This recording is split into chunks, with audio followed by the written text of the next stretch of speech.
हम बात करने जा रहे हैं राहु और केतु की। जी हाँ, राहु और केतु ने परिवर्तन किया है 18 मई को और ये 18 महीने तक रहने वाला है। देखिए, राहु और केतु जो ऐसे दो ग्रह हैं जो दोनों एक साथ परिवर्तन करते हैं, और एक और चीज इनके लिए खास होती है कि ये हमेशा एक दूसरे के सामने रहते हैं, 180 डिग्री पर रहते हैं। यानी जब राहु परिवर्तन करते हैं तो ही केतु भी परिवर्तन करते हैं, और इनका जो चेंज है एक दूसरे के सामने होता है और हमेशा साथ साथ होता है। देखिए, राहु और केतु हमेशा 18 महीने के लिए यानी लगभग 1.5 साल के लिए एक ही राशि में रहते हैं। यानी शनि तो 2.5 साल रहते हैं, पर राहु और केतु भी कोई कम नहीं है। इनका जो समय है, जो इनका स्पैन है टाइम का, वो भी काफी लंबा होता है। लगभग पिछले 1.5 साल से राहु जो है मीन राशि में चल रहे थे और जो केतु हैं वो कन्या राशि में चल रहे थे। लेकिन 18 मई को अब राहु ने अपना स्थान परिवर्तन किया है और वो कुंभ में आ गए हैं। और देखिए, राहु के लिए जो कुंभ राशि होती है शनि की राशि है और बहुत कंफर्टेबल होते हैं राहु यहाँ पर। और इसी तरीके से अगर हम केतु की बात करें तो केतु कन्या राशि में चल रहे थे और अब 18 मई से चेंज हुए हैं। जैसे जैसे राहु ने चेंज किया है, केतु ने भी चेंज किया है, और अब केतु जो है लगभग 1.5 साल तक सिंह राशि में रहने वाले हैं। देखिए, राहु और केतु जो होते हैं, हम सभी जानते हैं कि जब अमृत बट रहा था समुद्र मंथन के समय, तो इन दोनों ने पिया था और पूरा ये एक पावर मतलब हम कहेंगे कि पावरफुल ना हो जाए, इसलिए जो इनका सिर से इन्हें अलग कर दिया गया था। और जो राहु है ऊपर का हिस्सा होते हैं और जो केतु हैं वो नीचे का हिस्सा होते हैं, यानी धड़ होते हैं। तो इस तरीके से इन्हें छाया ग्रह माना जाता है। यानी राहु और केतु पूरी तरीके से प्लैनेट्स नहीं माने जाते, इन्हें छाया ग्रह माना जाता है। और जहां जहां राहु केतु होते हैं, यानी राहु अभी शनि के साथ रहेंगे तो वो शनि जैसा ही प्रभाव देंगे, और केतु सूर्य के घर में आए हैं तो डेफिनेटली जिस घर में ये लोग रहते हैं उसी ग्रह के अनुरूप फल देते हैं।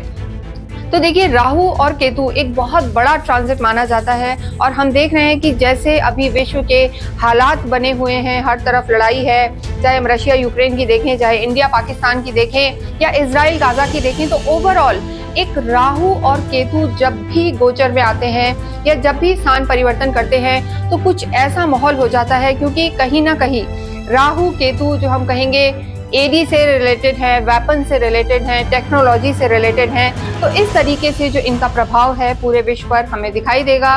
लड़ाइयाँ बढ़ सकती हैं और घर गृहस्थी में भी हम कहेंगे कि थोड़ा सा कलह का वातावरण रह सकता है। लेकिन इसका मतलब ये नहीं है कि सभी के साथ ऐसा होगा। किसी राशि पर ये अच्छा प्रभाव देंगे और किसी राशि पर ये खराब प्रभाव देंगे। तो देखिए, जो राहु है, जो हमने बताया कि ऊपर का हिस्सा होते हैं, यानी दिमाग, जिसे हम सिर का हिस्सा कहते हैं, बहुत ज्यादा चालाकी होती है राहु में। डिप्लोमेसी अगर हम कहें किसी व्यक्ति में होती है तो डेफिनेटली राहु डोमिनेटिंग कैरेक्टर होता है। और केतु जो है माइंडलेस प्लैनेट है। केतु की स्थिति ऐसी होती है कि सिर्फ धड़ है उनके पास, तो सोचने समझने का कार्य केतु नहीं कर सकते। लेकिन कहा जाता है कि केतु ऐसे ग्रह हैं, ऐसे छाया ग्रह हैं जो कहीं ना कहीं अध्यात्म को बढ़ाने वाले होते हैं। और इसके साथ साथ ही अगर हम देखें तो जो केतु की स्थिति है, यहाँ तक कहा जाता है कि जो आंखों वाला राहु नहीं देख पाता, या आंखों वाला राहु जिसे हम कहेंगे, या दिमाग वाला राहु नहीं पढ़ सकता, उसे बिना आंखों का, बिना दिमाग का केतु पढ़ सकता है। यानी केतु वाले जो व्यक्ति होते हैं, जिनकी कुंडली में हम कहेंगे कि केतु बहुत ज्यादा एक्टिव है, अच्छे नक्षत्रों में है, अच्छी स्थिति में है, तो उनकी इंट्यूशन पावर बहुत ज्यादा अच्छी हो जाती है। तो देखिए, राहु और केतु दोनों ही ऐसे प्लैनेट्स हैं, अगर किसी की भी राशि में हो, कहीं भी गोचर कर रहे हो, और ऐसा व्यक्ति अगर सात्विक बुद्धि रखता है, गिवर जो कहते हैं ना, देने वाला होता है, डोनर होता है, तो राहु केतु का ये गोचर किसी को भी परेशानी नहीं देगा। लेकिन राहु वाले थोड़े से ऐसे होते हैं कि सब कुछ ले लो, और केतु ऐसा होता है कि सब कुछ दे दो। तो इनका जो प्रभाव है, इनका जो परिवर्तन है, आप सभी की राशि पर कैसा पड़ेगा यहाँ पर हम देखेंगे। और जैसा हमने आपको बताया कि राहु और केतु जिसके साथ रहते हैं वैसा ही परिणाम देते हैं। मान लीजिए राहु शनि में आए हैं, यानी शनि की राशि में, कुंभ में आए हैं, और केतु जो है सूर्य की राशि में चलेंगे, यानी सिंह की राशि में रहेंगे पूरे 18 महीने। तो केतु और जो राहु है ये अपने अपने प्रभाव तो देंगे ही, लेकिन शनि और सूर्य के भी प्रभाव देंगे। और शनि और जो सूर्य हैं ये आपस में अति शत्रु हैं। इसके अतिरिक्त अगर हम किसी भी राशि की बात करें तो जिसकी राशि में, जिसके ग्रह में ये मौजूद हैं, उस ग्रह से संबंधित या उस भाव से संबंधित ये फल जरूर देंगे। तो राहु और केतु एक बहुत बड़ा ट्रांजिट है जो कि 18 मई को हुआ है, 18 महीने के लिए रहेगा। इस वीडियो में हम बात करेंगे कि आप सभी की राशि पर इनका क्या प्रभाव पड़ने वाला है। अब हम बात करेंगे यहाँ पर वृषभ राशि के लिए राहु केतु का ये ट्रांजिट इनके लिए कैसा रहने वाला है। देखिए, सबसे पहले ये जानना जरूरी है कि राहु और केतु पूरे समय इनके कहाँ स्थित रहेंगे, कौन सी राशि में रहेंगे। देखिए, अगर हम टॉरस की बात करें तो जो इनके लॉर्ड होते हैं शुक्र हैं, और राहु देखिए पहले मीन में थे और अब कुंभ में आ गए हैं। टॉरस के लिए अगर हम बात करें तो राहु इनके कर्म के स्थान में आए हैं, इनके प्रोफेशनल हाउस में आए हैं। साथ ही साथ केतु की जो स्थिति है वो इनके सुख भाव में आए हैं। और हमने आपको पहले भी बताया है कि राहु एक मटीरियलिस्टिक गेन वाले प्लैनेट होते हैं। बहुत जिन लोगों के राहु डोमिनेटिंग होते हैं उनके दिमाग बहुत तेज होता है, डिप्लोमेसी उन्हें बहुत अच्छी आती है, उन्हें पता है कि किस व्यक्ति से कैसे बात करनी है। लेकिन जो केतु होते हैं उनमें दिमाग नहीं होता, धड़ का हिस्सा होता है, निचला हिस्सा होता है और माइंडलेस प्लैनेट इन्हें कहा जाता है। ज्यादातर ये अतृप्त रहते हैं, यानी जहां भी बैठते हैं वहां से उस चीज से उन्हें दूर करते हैं और कहीं ना कहीं हम कहेंगे कि डिससेटिस्फेक्शन देते हैं या डिटैचमेंट देते हैं। तो ऐसी स्थिति में अगर हम टॉरस की बात करें तो राहु आपकी प्रोफेशनल हाउस में आए हैं और केतु जो है आपके सुख भाव में आए हैं, माता के भाव में आए हैं। तो ऐसी स्थिति में आपके जीवन पर क्या प्रभाव पड़ने वाला है। देखिए, एक तो सबसे प्लस पॉइंट जो है हम आपको बताएं टॉरस के लिए, इनके कर्म क्षेत्र में राहु आए हैं और ऐसी स्थिति में देखिए प्रोफेशनल जो स्थिति है इनकी वो पूरे ही 18 महीने, जो पूरा 1.5 साल रहेगा वो बहुत अच्छी होने वाली है, क्योंकि डेफिनेटली मटीरियलिस्टिक गेन्स का हाउस है और वहीं पर राहु विराजमान है। तो आप खुद सोच सकते हैं कि वृषभ के लिए, टॉरस के लिए स्थिति बहुत अच्छी रहने वाली है।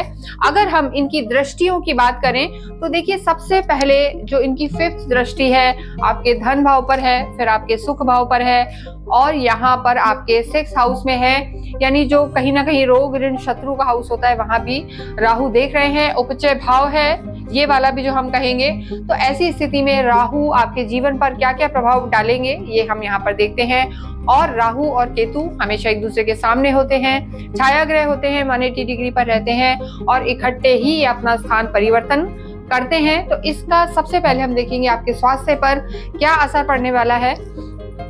स्वास्थ्य की अगर हम बात करें तो देखिए, राहु और केतु की जो स्थिति है, हालांकि दोनों आपके केंद्र में ही है, लेकिन आपको भी इस समय बहुत ज्यादा जरूरत है कि आप अपना जो आपका फेस वाला हिस्सा होता है या कहीं ना कहीं मुंह, इन चीजों के आपको व्यसनों से बचना है।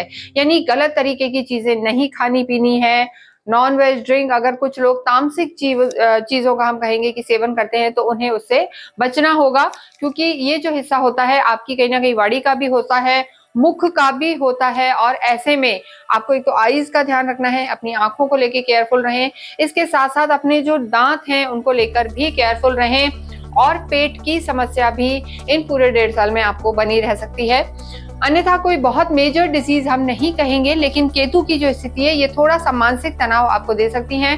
केतु कहीं भी हो थोड़ा सा डिससेटिस्फेक्शन देते हैं, अतृप्त रखते हैं। सब कुछ करके भी आपको ऐसा लगेगा कि एनर्जी कम है, मजा नहीं आ रहा, स्टेमिना नहीं है, थकान है। ये चीजें आप थोड़ी सी महसूस कर सकते हैं। अन्यथा यहाँ पर आपकी चीजें ठीक रहने वाली हैं। नेक्स्ट हम बात करेंगे आपकी लव लाइफ की। देखिए, लव लाइफ की अगर हम बात करते हैं 5th हाउस की, तो हमने आपको बताया है कि पंचम से काल पुरुष की 5th हाउस से जो होता है लव लाइफ को देखा जाता है। तो ओवरऑल अगर हम यहाँ की बात करें तो टॉरस के लिए ये जो समय रहने वाला है ये अच्छा रहने वाला है।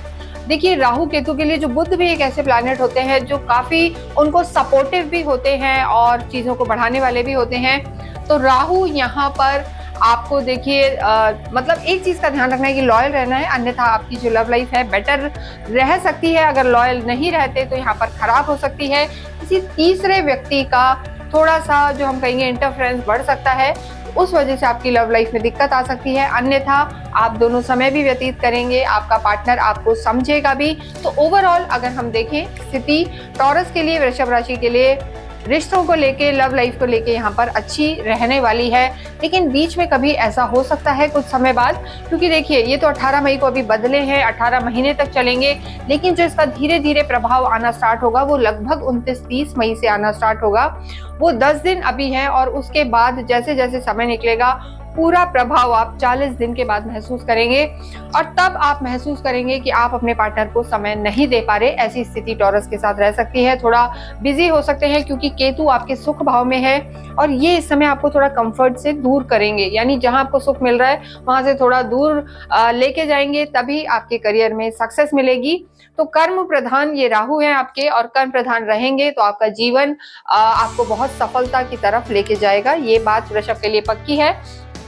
और रिश्तों की अगर हम बात देखें तो और रिश्ते आपके यहाँ पर ठीक नजर आ रहे हैं, लेकिन देखिए जो स्थिति बनी हुई है केतु का आपके सुख भाव में होना, थोड़ा सा माता के स्वास्थ्य का आपको ध्यान रखना होगा पूरे ही इस 1.5 साल। और जो आपका घर है, जो आपका कंफर्ट जोन है, चाहे आपकी माता हो या घर हो, वहां से आपको दूर लेके जाएंगे। कभी कभी होता है ना कि आगे बढ़ने के लिए हमें वो जगह छोड़नी पड़ती है जो हमारा सबसे बड़ा कंफर्ट जोन होता है, कि घर में खाना अच्छा मिलेगा, सब कुछ सुख सुविधाएं हैं, लेकिन वो छोड़ना पड़ेगा आपको, क्योंकि केतु आपको उस स्थान से दूर लेके जाएंगे, आपको सुख सुविधाओं से थोड़ा सा दूर कर सकते हैं और कार्य के लिए आपको आगे बढ़ा सकते हैं। तो ओवरऑल अगर हम देखें तो और रिश्तों की स्थिति यहाँ पर ठीक है, लव लाइफ आपकी ठीक है। थोड़ा सा माता पिता को लेके थोड़ा सा हो सकता है आप दूरियां बना सकते हैं, कोई रिश्ते बिगड़ेंगे नहीं, लेकिन थोड़ा सा डिस्टेंस रिलेशन आपका रह सकता है। नेक्स्ट हम बात करते हैं यहाँ पर आपकी मैरिड लाइफ की। देखिए मैरिड लाइफ की जब हम बात करेंगे तो 7th हाउस देखा जाता है, और यहाँ पर जो स्थिति रहने वाली है टॉरस के लिए, देखिए मैरिड लाइफ आपकी ठीक रहेगी, लेकिन थोड़ा सा वाद विवाद की स्थिति यहाँ पर रह सकती है, क्योंकि केतु आपके सुख भाव में है और घर में ही केतु विराजमान है। तो ऐसे में हो सकता है घर पर बहुत ज्यादा मन ना लगे, और इससे जो आपके स्पाउस हैं वो थोड़े से चिढ़ सकते हैं, स्पेशली फीमेल। अगर आप मेल हैं और आपकी टॉरस राशि है तो ऐसी स्थिति में आपको थोड़ा सा समय देना होगा अपने घर पर, घूमने फिराने उन्हें ले जाना होगा, तो स्थितियां बेटर रहेंगी। अदरवाइज थोड़ा सा मैरिड लाइफ में दिक्कत आ सकती है, विवाद हो सकते हैं, लेकिन लग्जरी यहाँ पर बढ़ती हुई नजर आ रही है, लग्जरी बढ़ेगी। राहु सीधे आपके जो 7th दृष्टि है उनकी आपके सुख भाव को देख रहे हैं, तो दृष्टि बढ़ेगी, लग्जरी बढ़ेगी, हम कहेंगे। ऐसी स्थिति में धन धान्य बढ़ेगा, घर में सारी सुख सुविधाएं बढ़ेंगी, लेकिन आपसी जो स्थितियां हैं उनमें विवादों से आपको बचना होगा, अन्यथा आपकी चीजें ठीक रहने वाली हैं। जिन लोगों का विवाह नहीं हुआ है उन्हें हम कहेंगे कि अभी कुछ समय के लिए रुकें। हालांकि गुरु की जो स्थिति है, गुरु की स्थिति आपके लिए ठीक है, लेकिन फिर भी जो वैवाहिक जीवन है वो तो ठीक रहेगा। छोटे मोटे विवाद चल सकते हैं जिन्हें आप थोड़ा सा अवॉइड करें। आर्ग्यूमेंट्स को आपको इस समय पे अवॉइड करके चलना है, क्योंकि थोड़ा सा ट्रिगर कर देते हैं और किसी तीसरे व्यक्ति के कारण थोड़ी सी दिक्कतें यहाँ पर हो सकती हैं। तो ये ओवरऑल आपकी स्थिति रहने वाली है। इसके बाद हम नेक्स्ट देखते हैं आपके प्रोफेशनल हाउस को, कि आपका कर्म कैसा रहने वाला है, प्रोफेशनल हाउस आपका कैसा रहने वाला है। ये तो सबसे अच्छी चीज जो टॉरस के लिए हुआ ये कि राहु आपके 10th हाउस में आए हैं और जो केतु है आपके 4th हाउस में है। तो कार्य की दृष्टि से हम देखें, अगर राहु जहां भी होते हैं वहां एक्सपेंशन लेके आते हैं, बढ़ाने वाले होते हैं चीजों को। तो जो टॉरस राशि वाले हैं वो बिल्कुल तैयार हो जाएं, बहुत सारी जिम्मेदारियां भी उन पर आएंगी, और राहु आपको बहुत स्मार्ट वर्क भी सिखा देंगे, टेक्निकल हो जाएंगे काफी। एआई, टेक्नोलॉजी, इन सब से आपका एसोसिएशन होगा। अगर आप किसी भी तरीके के लाइसेंसिंग के काम में हैं, लिकर ट्रेड में है, अगर वाइन, इन तरीके के कामों में भी है, तो वो भी यहाँ पर बढ़ेगा। हम उन्हें कोई प्रमोट नहीं कर रहे हैं, लेकिन ये चीजें राहु थोड़ा बढ़ाते हैं। प्लस एक्सपेंशन होगा आपके कामों का, आपको कोई बड़े लोग मिल सकते हैं जो आपका सपोर्ट कर सकते हैं, इन्वेस्टमेंट कर सकते हैं। तो ओवरऑल कर्म की दृष्टि से बहुत अच्छा है राहु आपके लिए, धन की दृष्टि से भी अच्छा है, धन भाव पर दृष्टि है। अगर आप एथिकल रह के अपनी चीजें करते हैं तो ये डेफिनेटली आपके करियर को इस 18 महीने में बहुत लेवल तक सेट कर सकते हैं, मल्टीपल रिसोर्सेज पे आप रह सकते हैं। तो ओवरऑल राहु का ये जो ट्रांजिट है टॉरस के लिए, वर्क प्लेस के लिए बहुत अच्छा है, लेकिन जो पर्सनल आपके रिश्ते हैं उनमें थोड़ा सा कहीं कमी ला सकते हैं, या आप इतने बिजी हो जाएंगे कि आपको उधर ध्यान ही नहीं जाएगा। क्योंकि देखिए केतु जहां पर है वहां पर कभी कभी ऐसा हो जाता है कि जिस चीज के लिए आप पहले पागल हो रहे थे या अटैच हो रहे थे या या इमोशनल हो रहे थे वहीं से धीरे धीरे आप कटने लगेंगे और सारा फोकस आपका अपने करियर की तरफ हो जाएगा। तो आपको कैसे बैलेंस करना है ये आपको देखना है, और बहुत कुछ आपकी कुंडली पर भी निर्भर करता है कि वहां राहु केतु की स्थिति कैसी है, गुरु की स्थिति कैसी है। नेक्स्ट हम बात करते हैं विद्यार्थियों के लिए कैसा रहने वाला है ये राहु का ट्रांजिट। देखिए ओवरऑल अगर हम देखें तो विद्यार्थियों के लिए समय अच्छा ही है। जो लोग कहीं भी गवर्नमेंट से रिलेटेड किसी एग्जाम की तैयारी कर रहे हैं या किसी क्रिएटिव फील्ड में जाना चाहते हैं उनके लिए समय अच्छा रहेगा। ओवरऑल बस आपको एक ही चीज का ध्यान रखना है। देखिए हम सिर्फ टॉरस के लिए नहीं, हर राशि के लिए राहु केतु कहीं ना कहीं भटकाव लेके आते हैं, छाया ग्रह होते हैं, पूरी तरीके से खुद भी पूरे नहीं होते और इसलिए वो कहीं ना कहीं आपको डिस्ट्रैक्शन में लेके रखते हैं।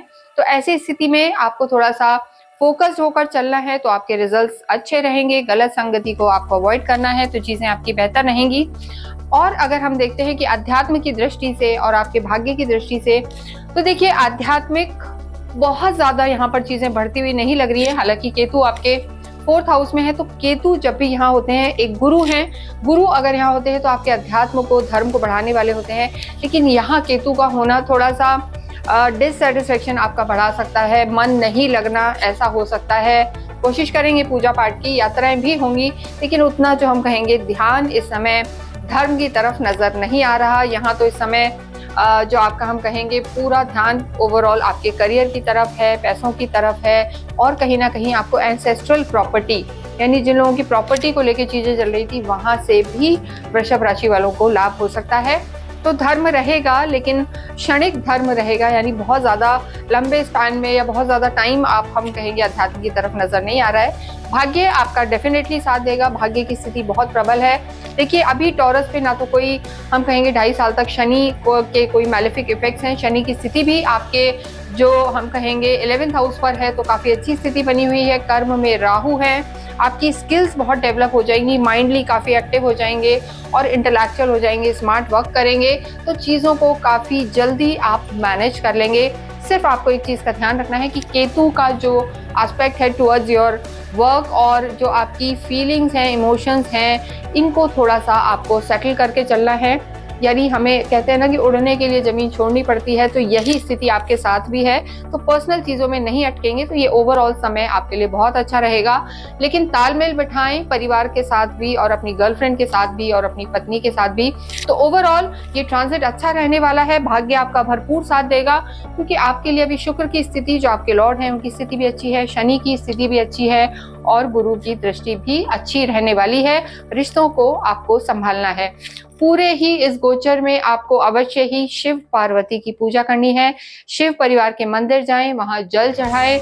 अगर हो पाए तो उस जल में आप थोड़ा सा गुलाब जल या गंगा जल भी अवश्य डालें और शिव परिवार पर जल चढ़ाएं। देवी की भी स्तुति करें, कुंजिका स्त्रोत का पाठ करें और संडे के दिन भैरव मंदिर जरूर जाएं और वहां पर दही और कुछ मीठा प्रसाद अवश्य लगाएं। अगर आप इतना करते हैं तो ये समय आपका अच्छा रहने वाला है। स्वास्थ्य का ध्यान रखें और आप किसी भी इम्पोर्टेंट काम के लिए जाएं तो थोड़ा सा दही चीनी खा के जाएं और कमेंट बॉक्स में अवश्य ही ओम शुभ शुक्राय नमः लिखें। Thank you.